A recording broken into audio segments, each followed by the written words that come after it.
Good morning everyone. We are here in Silay again. There's the mountain behind me. Paktabi din kami. Familiar place ni siya guys. It's been popular here in Silay, but apparently during COVID season they closed down. And it's back. Reopened Duyan Cafe. So we'll check it out. Kaya naman tawlak balik de. So duduyan man sa gyapon. Arap man sa gyapon galing kay ang iya di do part nga do may balkon di bla mayara sa duyan. Harapan duyan di harap pagli guys ang duyan. Habi ko na dula na. Harap pagli. So nag-reopen na sila liwat. Saan mo nga abri liwat? Ano? Saan ka subong lang ito? Subong lang mo abri. It's the same duyan. As you can see, it's wala na ding usual.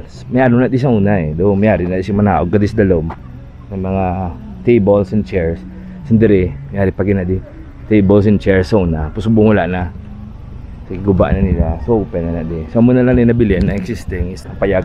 Parang Red Barn da, which is owned by the same people. Ang duyan na ginasun aring duyan guys harap pa man siya.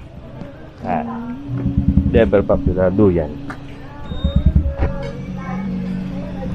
This is a very popular place para sa mga riders, especially mga motorcyclists, mga bike.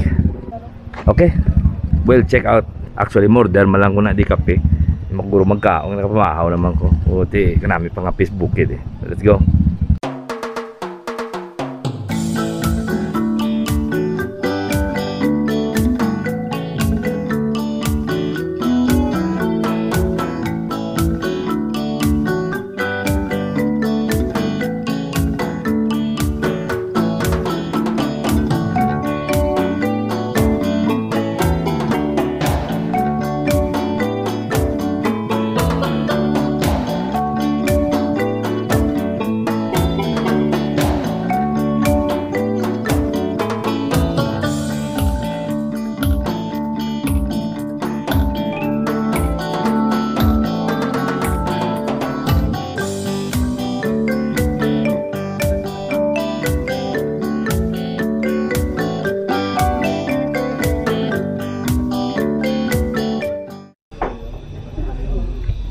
Hali guys, utlawan rila ba na natin? Doon namin tsura tanang tsura.